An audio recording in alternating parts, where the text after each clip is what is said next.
नमस्कार, मैं अश्विनी कुमार। देश में पहली बार ऐसा हुआ जब किसी पीएम ने सड़कों पर झाड़ू लगाई हो, जब किसी दफ्तर में 2 अक्टूबर के दिन छुट्टी को छोड़कर लोग सफाई करने पहुंचे हो, जब किसी ने जज्बा कायम करने की कोशिश की हो कि देश साफ होगा तो आगे बढ़ेगा।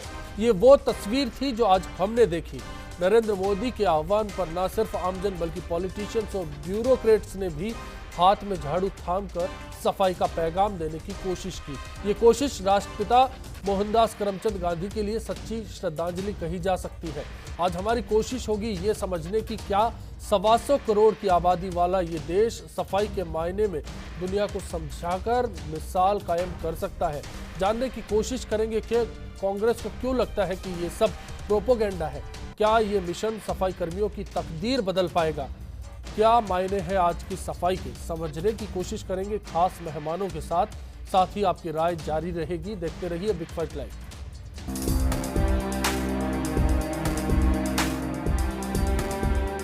मैं स्वयं स्वच्छता के प्रति सजग रहूंगा और उसके लिए समय दूंगा।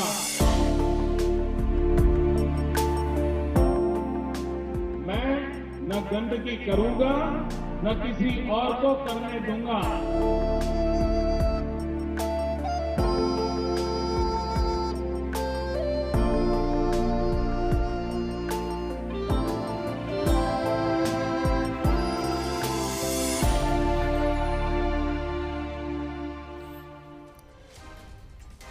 बिग फाइट में आज के इशू पर चर्चा के लिए स्टूडियो में खास मेहमान हमारे साथ हैं। कांग्रेस नेता गिरिराज गर्ग जी हमारे साथ हैं। आप नेता सुनील आदिवाल जी हमारे साथ होंगे। सॉलिड वेस्ट इंटरनेशनल एसोसिएशन के चेयरमैन विवेक गुप्ता जी हमारे साथ होंगे और साथ ही सफाई कर्मचारी संघ के संयोजक विक्रम जी इस बातचीत के दौरान हमारे साथ मौजूद रहेंगे। ऐनक पहने लाठी पकड़े चलते थे वो शान से, जालिम कांपे थर थर थर थर सुनकर उनका नाम। अगर आज महात्मा गांधी जिंदा होते तो शायद उनको तसल्ली होती कि 1946 में उनकी चलाई मुहिम पर आज देश साफ सफाई में जुट गया है। खुद प्रधानमंत्री नरेंद्र मोदी ने दिल्ली में उस वाल्मीकि बस्ती में झाड़ू लगाई जहां अप्रैल 1946 से सितंबर 1947 के दौरान कुल मिलाकर 240 दिन महात्मा गांधी दिल्ली आने पर रुके थे।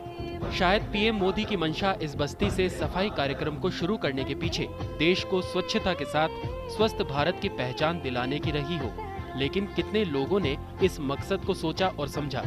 कितने लोगों ने मुहिम को राजनीतिक रंग ना देने और तस्वीर खिंचवाने वाला कार्यक्रम ना समझकर सच में सफाई की सोची?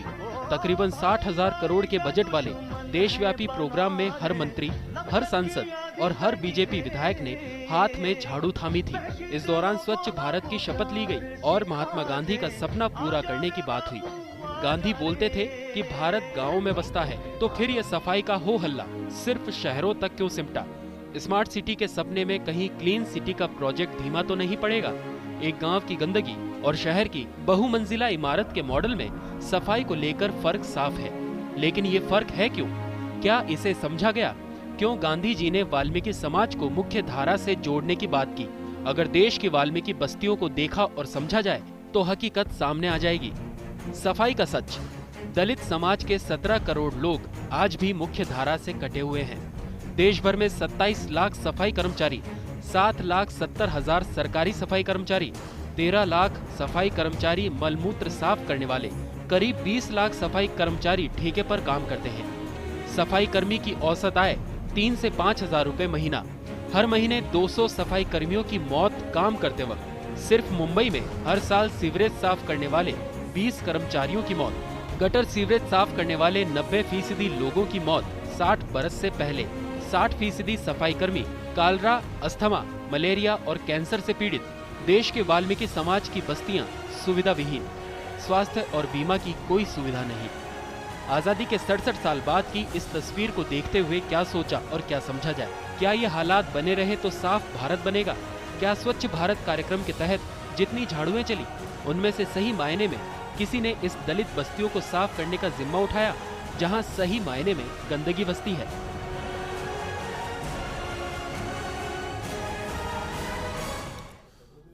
हम गेस्ट से मुखातिब हो इससे पहले एक कॉलर हमारे साथ 12 से दिनेश शर्मा जी जुड़े हैं। दिनेश जी बताएं क्या कहना चाहते हैं आप? सर मैं ये आपके चैनल को बहुत बहुत धन्यवाद देता हूं कि आपका चैनल बहुत अच्छा चैनल है।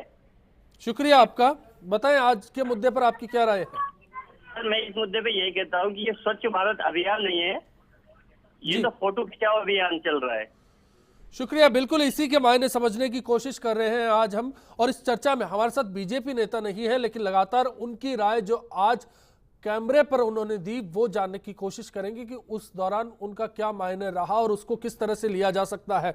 सबसे पहले विक्रम जी मैं आपके पास आता हूं, जो तस्वीर अभी हमने देश की दिखाई, क्या मानते हैं सच है या फिर इसमें कहीं कोई गुंजाइश रह गई?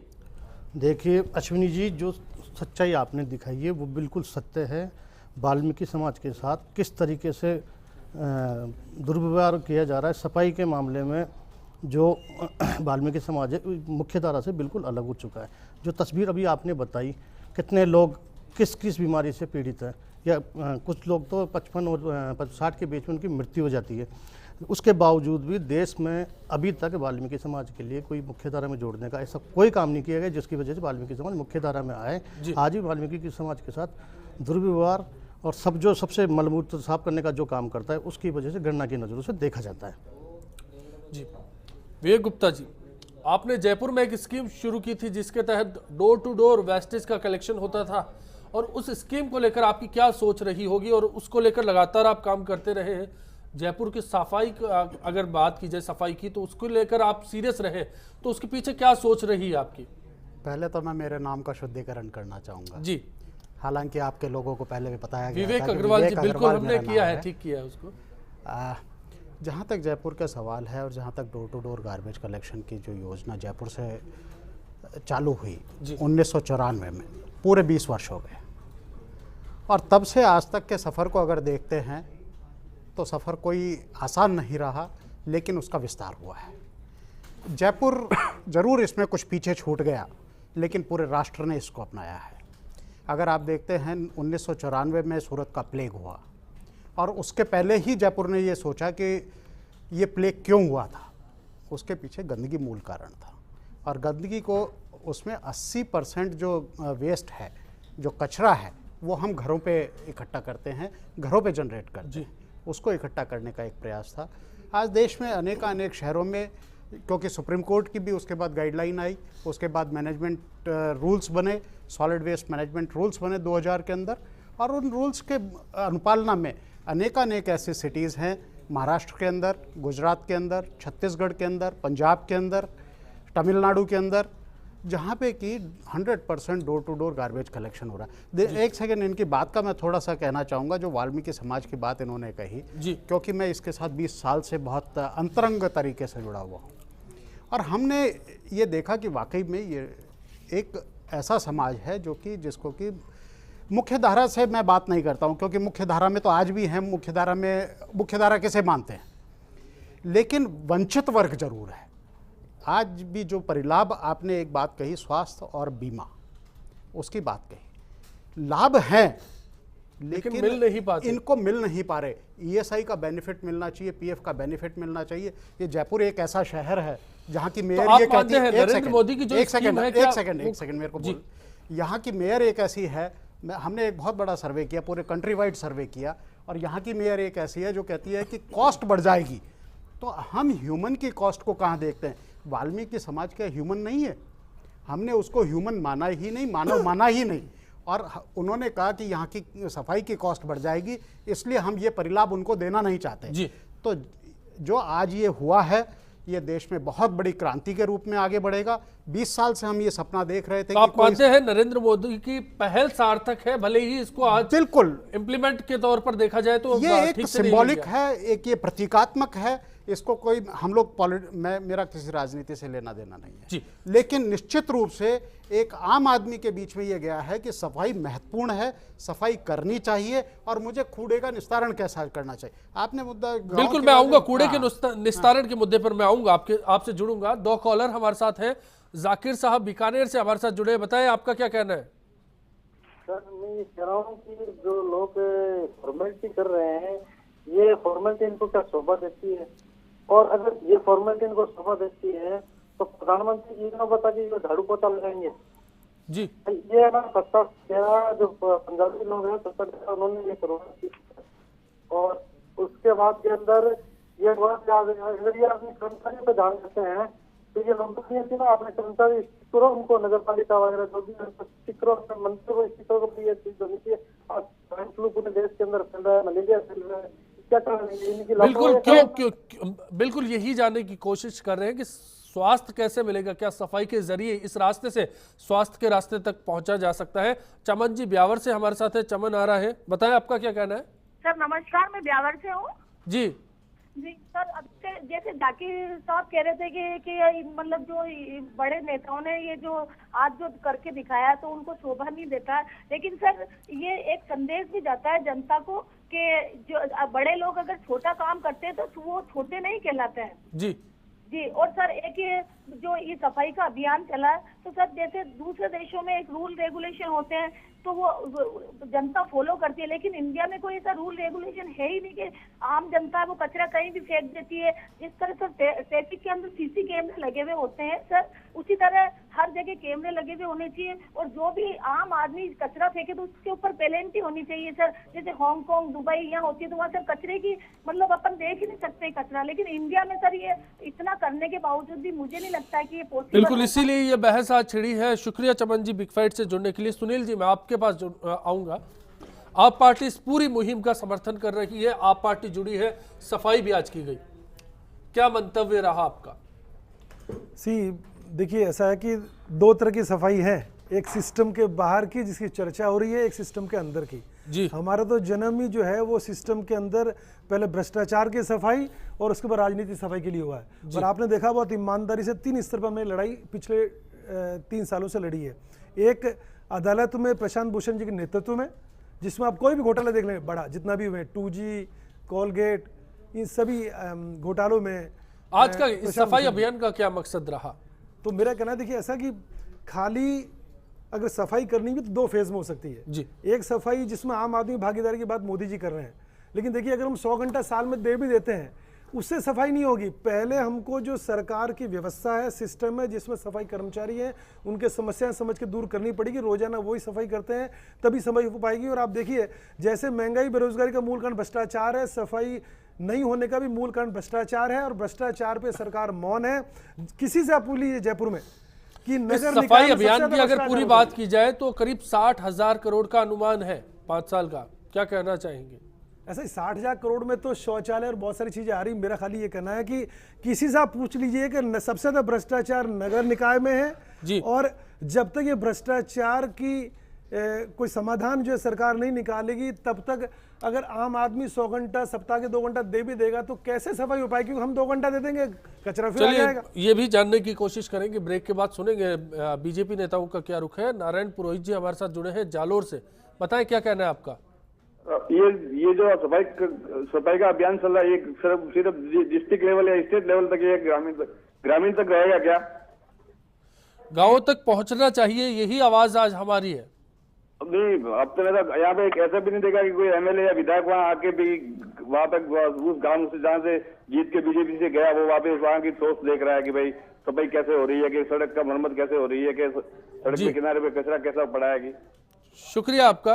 गिरिराज जी आपको क्या लगता है, पायलट साहब को आज इस अभियान को लेकर बयानबाजी कमरे में बैठ के करनी चाहिए थी या फिर सड़क पर आकर सफाई करनी चाहिए थी? देखिए निश्चित रूप से सफाई जीवन में बहुत बड़ा महत्व है सफाई का, और गांधी जी का जो संदेश था वो यही था कि आदमी अपने घर से सफाई प्रारंभ करे। उन्होंने एक संदेश दिया था, लेकिन सबसे बड़ा इसमें प्रश्नवाचक चिन्ह है। मैं आपसे ये जानना चाहता हूं कि इस अभियान को आप गांधी जी की मुहिम मानते हैं या नरेंद्र मोदी की? नहीं, नरेंद्र मोदी जी तो इसके अंदर पॉलिटिकल रुख ले रहे हैं। नरेंद्र मोदी जी का स्पष्ट मत यह है कि गांधी जी का नाम का उपयोग करो। जो पार्टी, जो विचारधारा जिसने गांधी के विचारों की हत्या की, गांधी की हत्या की, ये तो सौभाग्य। हम तो खुश हैं कि आज वो पार्टी, वो विचारधारा के लोग गांधी जी को मान रहे हैं, लेकिन निश्चित रूप से यही लोग थे जिन्होंने गांधी जी के राष्ट्रपिता होने पे प्रश्नवाचक चिन्ह उठाया था। इन्होंने कहा था राष्ट्रपिता हो ही नहीं सकता, राष्ट्रपुत्र हो सकता है। हम उस पर नहीं जाएंगे। आज सफाई की मुहिम को लेकर मैं कांग्रेस का रुख जानना चाहता हूं। उसी से है कि सफाई का जो अभियान है, इन्होंने चुनाव के पहले गंगा की सफाई का अभियान का नारा दिया था कि गंगा की सफाई का अभियान चलाएंगे। क्या हुआ उस गंगा की सफाई का अभियान का? इलाहाबाद हाईकोर्ट बार बार इंटरवीन कर रहा है, लेकिन इनकी नीति स्पष्ट नहीं हो रही है। ये खाली शोशेबाजी नहीं, दृढ़ निश्चय होना चाहिए सफाई के बारे में। आप आ जाते, आज आप आके उदाहरण पेश कर सकते थे। नहीं, निश्चित रूप से ये हमारे आने का नहीं आने का तो प्रश्न नहीं है। ये तो प्रधानमंत्री जी ने जो है 2 अक्टूबर को इसीलिए चुना है कि गांधी के नाम का उपयोग हो। आप तो गांधी का अनुसरण करते हैं, कांग्रेस की विचारधारा नीति सब गांधी पर आधारित है। निश्चित रूप से गांधी की विचारधारा से हमने पिछले 60 साल में हर 2 अक्टूबर को गांधी जी के कार्यक्रम को हमने आयोजित किया है। भारतीय जनता पार्टी ने कभी नहीं किया। भारतीय जनता पार्टी तो पहली बार आई है 2 अक्टूबर को। हम राजनीति के अलग होके देखें पूरा, क्योंकि इसको दूसरे परिप्रेक्ष्य में देखना पड़ेगा कि अगर किसी प्राइम मिनिस्टर ने पहली बार इसकी पहल की है तो ये पिछले आज़ादी से आज तक क्यों नहीं हुआ? आपके पास क्या मौके नहीं थे? आपके पास क्या मौके नहीं थे? सभी के पास, हमारे पास, बिल्कुल, हम सभी के पास मौके थे। इस पे कहना चाह रहा हूँ आपको, वाल्मीकि समाज की अगर कोई किसी ने उत्थान की बात की तो वो कांग्रेस पार्टी थी देश में। सबसे पहले तो मैं आपको बिल्कुल क्लियर बताना चाह रहा हूँ, कांग्रेस पार्टी ऐसी पार्टी थी जिन्होंने वाल्मीकि समाज को साथ लेके मुख्यधारा में साथ लेके चलने का काम किया। इंदिरा जी के टाइम से, राजीव जी के टाइम से और सोनिया गांधी जी के टाइम से। आपको मैं ये कहना चाह रहा हूँ मुख्यधारा में नहीं है। नहीं, मैं उसी पे वही चीज में बताना चाह रहा हूँ। आप इनका पूरा परिचय नहीं कराया, ये कांग्रेस है इसलिए कांग्रेस महतर समाज महामंडल का प्रदेश संयोजक हूँ। कितनी मौतें हो रही सब, मैं वही चीज में बताना, मैं वही चीज बताना, कमाल कर रहे हो, अपने समाज से धोखा कर रहे हो। समाज के साथ मेरे ख्याल से हम इस मुद्दे को गलत दिशा में ले जा रहे हैं। हम ये जानने की कोशिश कर रहे हैं आप राजनीतिक सफाई के जरिए स्वास्थ्य तक कैसे पहुंचा जा सकता है। ब्रेक का वक्त है, ब्रेक के लिए रुकेंगे। ब्रेक के बाद जब लौटेंगे चर्चा जारी रहेगी, आपकी राय रहेगी, साथ ही जानेंगे कि बीजेपी का इस पूरे मुहिम को लेकर स्टैंड क्या है। बने रहिए। 2 अक्टूबर से आदरणीय मोदी जी ने स्वच्छ भारत अभियान का एक जो संकल्प लिया है, उससे हम भारत के सभी नागरिकों का एक संपूर्ण दायित्व बनता है कि पूरे भारत को साफ रखा जाए। तो आज हम सबका ये कर्तव्य बन जाता है कि हम भारत को वैसा भारत बनाएं जिसका सपना हमारे राष्ट्रपिता महात्मा गांधी ने देखा था।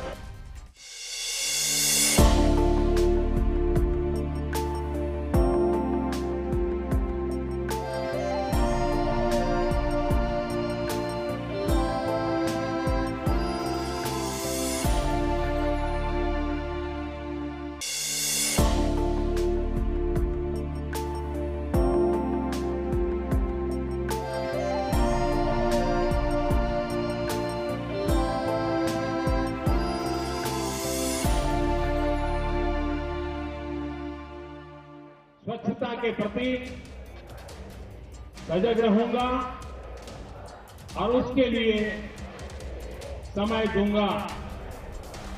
हर वर्ष 100 घंटे यानी हर सप्ताह 2 घंटे श्रमदान करके स्वच्छता के इस संकल्प को चरितार्थ करूंगा। जो पुरानी विरासतें हैं उसको तो अपन कुछ नहीं कह सकते, परंतु मैं ये कह रही हूँ कि अपन झाड़ू हाथ में उठा के काम करना शुरू करेंगे तो कुछ लोग शर्मा के वो भी कर लेंगे। आज सब लोग निकले हैं, लेकिन जैसे मैं कह रहा था कि आज तो सब लोग घंटा 2 घंटा सफाई करके घर चले जाएंगे अपने, उसके बाद कौन सफाई करेगा? उसके बाद तो यही सफाई कर्मचारी सफाई करेंगे जो भी साथ घूम रहे हैं हमारे। इनको इज्जत देनी ज़रूरी है, इनको सम्मान देना ज़रूरी है, इनकी समस्याओं का समाधान करना ज़रूरी है। सफाई हो, ईमानदारी हो, ये सारी चीज़ें एक कल्चरली डेवलप होती हैं, ये संस्कार होते हैं। ये आप किसी को लिखित में आदेश जारी कर दो या किसी को डंडा मार के करा दो तो वो आधे घंटे के लिए, 1 दिन के 2 दिन के लिए काम कर लेगा, लेकिन संस्कारों को बदलने के लिए, अपनी प्रवृत्ति को बदलने के लिए बहुत कुछ करना जरूरी है। में आज हमारा सवाल है, 2019 में महात्मा गांधी को क्या हम स्वच्छ भारत का तोहफा दे पाएंगे? आपकी राय जानना चाहते हैं। हमारी वेबसाइट के साथ साथ फेसबुक और ट्विटर के जरिए आप बता सकते हैं कि इस सवाल पर आप क्या सोचते हैं। प्रिंस शर्मा हमारे साथ सीकर जिले के रिंगस से कॉलर जुड़े हैं। बताएं प्रिंस साहब, क्या कहना है आपका? सर मैं ये कहना चाह रहा हूँ कि हमारे पीएम को अमेरिका में जाकर ये कहने की कहाँ जरूरत पड़ गई कि आपको हमारे देश को साफ करना है। सर हमारे पीएम को झाड़ू लेने की कहाँ जरूरत आ रही है? अगर हम लोग इंडियन, हम लोग अगर आप झाड़ू लेके हम खुद अपनी सफाई काम आराम से करते हैं, संस्कार का काम है। हमारे पीएम का ये काम नहीं है सर। आज मैं बहुत दुखी हूँ सर, क्योंकि हमारे पीएम अमेरिका में जाकर ये बात कह रहा है सर। और किसी देश का अगर आदमी यहाँ पे आकर ये कहेगा कि सर कि झाड़ू हमारे देश में झाड़ू लगाएंगे, हम लोग प्रोग्राम बनाएंगे, ये अच्छी बात नहीं है सर। ये हमें खुद को देखना पड़ेगा, पार्टियों से कोई मतलब नहीं है सर, ये हमारा खुद का काम है, हमें खुद को देखना चाहिए कि हमें क्या करना है। बिल्कुल यही जानने की कोशिश है कि क्या हम खुद इस काम को कर पाएंगे। विवेक जी, मैं अब आपसे मुखातिब होता हूँ। टाउन प्लानिंग की अगर बात की जाए तो भारत की सभ्यता रही है, सिंधु घाटी हो, मोहनजोदड़ो हो, हमने देखा है उन हालात को, दुनिया को सीख दी है कि शहर कैसे बसे जाते हैं। क्या हमारे शहरों के पास टाउन प्लानिंग है, इस तरह के कचरा निस्तारण का कुछ सोच है? अगर आपने एक बहुत ही अच्छा मुद्दा उठाया जिस पे कि शायद कभी चर्चा होती ही नहीं है। हम इतनी कॉलोनीज़ की स्वीकृति देते हैं, हम इतने नए नए निर्माण करते हैं। जयपुर में अगर हम जयपुर को उदाहरण के तौर पे आज लेते हैं, जयपुर का एक 4 दीवारी का इलाका लेते हैं और एक 4 दीवारी के बाहर का इलाका लेते हैं। जयपुर की 4 दीवारी में एक अगर हम इतिहास को उठा के देखते हैं तो ये जो पूरा बापू बाज़ार, नेहरू बाज़ार, इंदिरा बाज़ार और संजय बाज़ार है, यहाँ पे एक ट्रेन चला करती थी और वो ट्रेन सीधी सीधी कचरे को लेके जाया करती थी और सीधी गंदी मोरी पे लेके जाया करती थी। लेकिन उसके विषम अगर हम नया कॉलोनाइजेशन देखते हैं, मालवीय नगर का, मानसरोवर का, शास्त्री नगर का, वैशाली नगर का, इनमें एक भी जगह कहीं पे ऐसी है जहाँ पे कि कचरे को एकत्रित किया जा सकता हो। लेकिन अभी जो नई कॉलोनीज की भी स्वीकृति जेडीए को, हमने बहुत अरसे से ये लड़ाई लड़ भी रखी है, न्यायालय में भी हम लोग हैं कि जेडीए को स्वीकृति से पहले उसको ये कॉलोनाइजर है उसको पहले ये इंगित करना पड़ेगा कि यहाँ पे इसका कूड़ा, इस बस्ती का कूड़ा यहाँ पे एकत्रित होगा, ये यहाँ पे इसका ट्रांसफर स्टेशन होगा, क्योंकि एक क्रम होता है। अगर पूरे वेस्ट की हायरार्की को अगर हम देखते हैं तो घर में स्टोरेज ये पहला कदम है, वहाँ से लेके और कम्युनिटी बिन तक ले जाना, या तो प्रोड्यूसर खुद ले जाएगा जिसने कि कचरा पैदा किया, यानी आप और मैं, लेकिन वो होता नहीं है। तो उसके लिए हमने जब वो door to door garbage collection scheme चालू की कि घर घर से कचरा इकट्ठा हो और कम्युनिटी बिन तक जाए, वो जगह कहाँ पे है? आप पूरी अपने एक नज़र उठा के देखिए अपने आसपास, आपको कहीं पे भी कूड़े का डिब्बा रखने की जगह नहीं मिलेगी। तीसरा फिर उसका आगे आता है, जब ये बड़े शहर हैं जिसमें 10 लाख से या 5 लाख से अधिक की आबादी है, वहाँ पे एक ट्रांसफ़र स्टेशन होना चाहिए जहाँ पे कि कूड़ा आ जाए और कूड़ा सीधा सीधा जाए। आज भी आपको आश्चर्य होगा कि हम लोग कूड़े का परिवहन कैसे करते हैं? ट्रैक्टर से करते हैं, जो कि फार्म व्हीकल है, जो कि सिटी में चल ही नहीं सकता है। इसके बारे में अनेक बार प्रतिवाद भी, जो म्युनिसिपल मतलब सरकारें बात तो सफाई की करती है, लेकिन सफाई को लेकर बुनियाद जो है उस पर काम नहीं होता। हाँ, तो बुनियादी तौर पे जो होना चाहिए वो ये है कि आज जितनी भी नई कॉलोनाइजेशन हो उसमें एक जगह इंगित होनी चाहिए कि यहाँ पे कूड़ा इकट्ठा होगा, ये ट्रांसफर स्टेशन होगा, और उसके बाद चलिए इसके और पहलुओं को मैं आपसे समझूंगा। एक कॉलर है आबिद साहब हमारे साथ झुंझुनू से, बताएं क्या कहना है। हेलो सर, नवलगढ़ से हूँ मैं। जी बताएं आबिद साहब, क्या कहना है आपका? सर, ये जो मोदी साहब ने अभियान चालू किया है ये तो बहुत अच्छा है, अभियान ऐसा चालू भी होना चाहिए, लेकिन जब तक हम लोग नहीं सुधरेंगे तब तक 2019 क्या 2050 तक भी ये सफाई नहीं सिविक सेंस की बात की आपने, शुक्रिया आबिद साहब बिग फाइट से जुड़ने के लिए।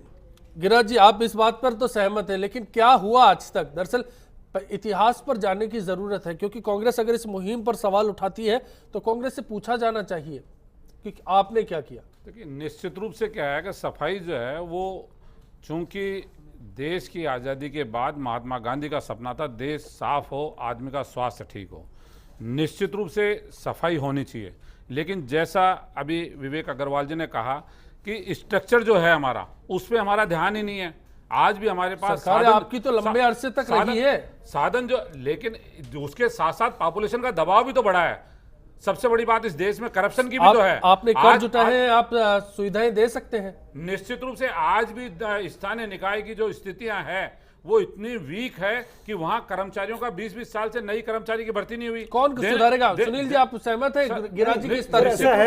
आप तो 61 साल राज कर लिए, अब तो आपको बोलने का अधिकार ही नहीं है। बात तो सुनिए।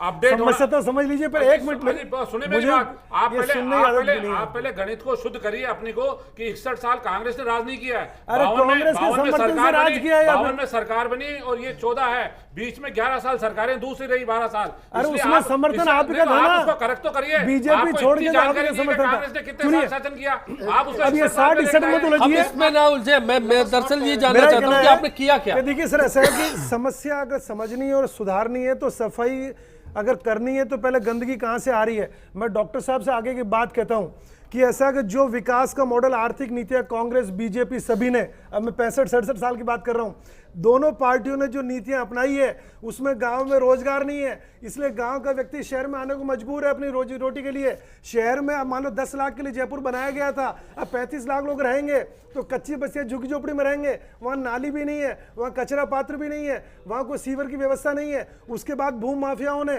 और गरीब लोगों ने जो है अतिक्रमण कर लिए, नाली नालों के ऊपर अतिक्रमण हो गए, प्लास्टिक के कारण जो है चोकिंग हो रही है, नाली का पानी सड़क पे आ रहा है। तो अगर वास्तव में गंदगी दूर करनी है तो पहले तो आर्थिक नीति भी दोनों पार्टियों को बदलनी पड़ेगी, जिसमें गांव में रोजगार,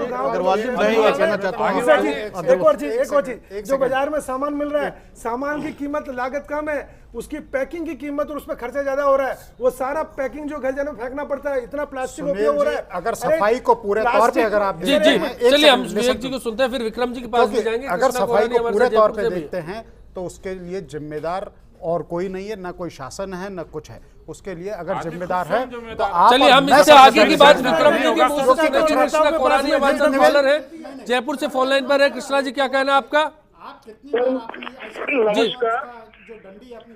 सर मैं ये कह रहा था जी, आज ये नरेंद्र मोदी जी को देख के सारे जितने भी राजनीति है। हेलो जी सुन पा रहे हैं, आपको बताएं। हाँ सर मैं ये कह रहा था, आज मोदी जी को देख के जितने भी हमारे राजनेता है बड़े बड़े, जितने भी उन्होंने जयपुर में बाहर कहीं तो मैंने देख रहा था झाड़ू लगा रहे थे, एमपी थे, एमएलए भी थे, पार्षद भी थे।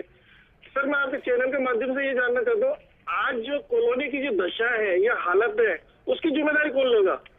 ये तो चलो नरेंद्र मोदी जी ने एक टॉपिक छेड़ दिया। अब तक की बहस में यही सामने आया है कृष्णा जी की शुरुआत हमें करनी होगी, फिर हम किसी और पर इस बात को डाल सकते हैं। ठीक है, शुरुआत तो अपन ने कर ही ली, अब इस चीज की अपन क्या गारंटी ले सर? उसी जगह को आज हमने साफ किया कि कल वो जगह वापस वो बिल्कुल इसी को तह तक समझने की कोशिश कर रहे हैं। बिग फाइट से जुड़ने के लिए आपका शुक्रिया विक्रम जी। अब इससे आगे की बात मैं जानना चाहता हूँ, कचरा इकट्ठा हो गया, लेकिन उस दौरान वाल्मीकि समाज का क्या रोल रहता है, किस तरह से आप उस कचरे का ट्रांसपोर्टेशन करते हैं, कैसे उठाकर लाते हैं, और उस दौरान आपको क्या सुविधाएं मिलती है, क्या कौन सी बीमारियां मिलती है, और फिर आपको कौन है जो पूछने आता है? सफाई कर्मचारी सफाई का काम पूरी ईमानदारी से करता है। जो शहर के लोग जो कचरा जो इकट्ठा करते हैं, ये फैलाते हैं, उसको एक जगह एकत्रित करके लेके जाके जो नगर निगम द्वारा, जो नगर पालिका द्वारा जो संसाधन जो उपलब्ध कराते हैं वो नाम मात्र के हैं। लोग कचरे को अपने सर पे ढोके पैदल ले जाके दूर कहीं खाली जगह या जंगल या कोई ऐसी जगह जब वो चिन्हित करी हुई है वहाँ जाके डालते हैं। शहर की अगर आप बात करते हो, शहर में संसाधन के नाम पे कुछ नहीं है। ठेकेदारी के नाम पे जो सफाई कर्मचारी की जो वैकेंसी जो निकाल के सफाई कर्मचारी ले रहे हैं, उनको 2,500 से 3,000 रुपये महीने वो देते हैं। 2 या 1,500 या 2,000 सफाई कर्मचारियों से वो काम करवाते हैं। ताकि असलियत में ये है कि 40 लाख की जो जयपुर की आबादी है, अगर आप जनसंख्या के पैटर्न के आधार पर अगर आप बात करते हैं तो 1,000 पे 4 सफाई कर्मचारी की आवश्यकता है। स्थायी कर्मचारी लेना इतना संभव नहीं है, लेकिन राज्य सरकार के पिछली जो गवर्नमेंट थी उन्होंने पूरे राजस्थान में 30,000 सफाई कर्मचारियों की वैकेंसी निकाली जी। लेकिन किसी ना किसी वजह से नगर पालिका और नगर निगम की वित्तीय हालत खराब होने की वजह से वो वैकेंसियाँ पूरी नहीं की गई। कई जगह ऐसी है कि उन अधिकारियों की मंशा नहीं थी कि हम ये करें, क्योंकि वो अगर तो आप मानते हैं कि स्थायी कर्मचारी गंदगी के लिए ये हालात जिम्मेदार है? नहीं, ये कहना मैं आपकी स्थिति की भी बात कर रहा हूँ कि समाज की स्थिति क्या है, आप जिस वर्ग से आते हैं उस वर्ग की क्या स्थिति है, और उसको उबारने के लिए क्या ये पूरी जो मुहिम है वो कारगर साबित हो सकती है? मैं ये कह रहा हूँ, प्रधानमंत्री जी ने जो 60,000 करोड़ रुपए जो सफाई अभियान के लिए वो किए, उसमें से उसका आधा पैसा भी या 1/3 पैसा भी वाल्मीकि समाज के उत्थान के लिए, और वो करते। मैं आपको दावे के साथ, आप सहमत हैं इस मत से? मैं आपको दावे के साथ ये कह सकता हूँ पूरी ईमानदारी से, जैसे संविदा पे कर्मचारी लगा रखे हैं, जैसे पैरा टीचर लगा रखे हैं, उस आधार समझ गए विक्रम जी आपकी आधार पे। अगर विवेक जी आप इस मत से सहमत है? ना, मैं बिल्कुल सहमत नहीं हूँ, क्योंकि सीधा हम लोग भी बहुत शहरों में सीधे तौर पे जुड़े हुए हैं। नागपुर शहर जैसे हमने पूरा बिन फ्री बनाया हुआ है, वडोदरा है, सूरत है, बहुत सारे ऐसे शहर हैं। लेकिन जो असली बात है, हमने जो आज एक वाल्मीकि समाज को भी ये बात समझनी होगी, जो कि बहुत राष्ट्र के बहुत सारे प्रदेशों ने समझी है, जिसमें महाराष्ट्र भी है, गुजरात भी है, छत्तीसगढ़ भी है, कि वाल्मीकि समाज हमेशा ये क्यों चाहता है कि झाड़ू लगाने का कार्य या सफाई का कार्य सिर्फ उस जाति विशेष का या वर्ग विशेष का है। जी, अगर इसको देखते हैं, एक सेकंड, मैं ये कहता हूं कौन सी आप तय करें ना, मेरे को ये बोलने का मौका दें। ये बहुत सारा, ये क्रांतिकारी परिवर्तन महाराष्ट्र के अंदर सबसे पहले हुआ नागपुर शहर से, जी, जहां पे कि बौद्ध लोग इससे जुड़े, फिर उसके अंदर सभी धर्म के लोग, सभी ने परिवार से लड़के इसकी मिसाल पेश की, तो महात्मा गांधी खुद कोई वाल्मीकि समाज के नहीं थे। तो हमको अपने से शुरुआत करनी पड़ेगी। सफाई का कार्य हमको ये कहना पड़ेगा कि वाल्मीकि समाज का उत्थान के लिए तो बहुत सारी योजनाएं हैं। अगर आजादी के बाद से देखते हैं, जो रिजर्वेशन है उसमें यही एक मूल भावना थी। शुरुआत खुद से करनी होगी विवेक जी, बिल्कुल। इस बात को हम समझे। जैन साहब हमारे साथ है जयपुर से, बताएं जैन साहब आपका क्या कहना है? हाँ पारिक साहब नमस्कार। मेरा ये कहना है कि खाली जो है मैला ढोने तक की जो है इसको सफाई को सीमित नहीं रखा जाए। अब जैसे मेरे मकान के सामने ही है एक बिल्कुल मानसरोवर में रहता हूँ, एक बिल्कुल खाली मकान है। अब उसमें क्या है, जो भी देखता है वो आकर के कचरा डाल जाता है, जो भी देखता है। और ये जो है जैसे खाली जगह पर एलसी जैन साहब आपने ये जिम्मा उठाया कि उस प्लॉट को साफ करवाएंगे? हैं? आपने ये जिम्मा उठाया कि उस प्लॉट को साफ कराएंगे, वहाँ गंदगी नहीं होने देंगे? कई दफे मैं कह चुका हूँ मेयर के यहाँ, मैं खुद पर्सनल जा करके जो है ज्योति जी से बात करके आया हूँ। उन्होंने कहा सब ये तो जो है आपके आसपास वाले डालते हैं, और इसमें तो जो है बिल्डिंग मटेरियल भी है, ये भी है सारा। चलिए इस समस्या की जड़ क्या है हम इसको समझने की कोशिश करेंगे। इसे कहते हैं NIMBY syndrome, not in my backyard. लेकिन उसके लिए ये जैन साहब मैं थोड़ा सा उत्तर आपके बिहाफ पे देना चाहूँगा कि हम लोग क्या है कि हम लोग ये सारी जिम्मेदारी ज्योति खंडेलवाल की बात कर रहे हैं या मेयर की बात कर रहे हैं। ये क्या ज्योति खंडेलवाल उस प्लॉट के ऊपर जाएंगी, मेयर उस प्लॉट के ऊपर जाएंगी और उसको साफ करवाएंगे? हम आपस में तो एक सेकंड, हम एक सेकंड, सत्ता तो उनके पास नहीं, सत्ता की बात नहीं है। हम पड़ोसी से झगड़ा नहीं लेना चाहते, उसके सामने बुरा नहीं बनना चाहते। सुनील जी, हम भ्रष्टाचार है जो बजट का जनता ने, आप तो छोड़ के गैर राजनीतिक बात करें प्लीज, गैर राजनीतिक बात करें यहाँ पे। हम मुद्दे से भटक जाते हैं बार बार। दरअसल राजनीतिक बात नहीं कर रहे, इसमें सीधी सीधी बात है। देश में एक कानून चाहिए, बात तो सुनने नहीं होगा। आप भ्रष्टाचार की बात कर रहे हैं या सफाई की बात करिए पहले, क्योंकि पर्यावरण उससे शुद्ध होगा।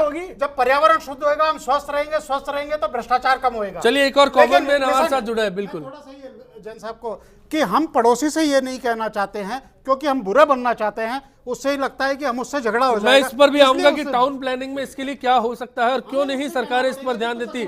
अशोक जी हमारे साथ है झालावाड़ से। अशोक शर्मा जी बताएं क्या कहना है आपका? आऊंगा विक्रम जी मैं आपके पास।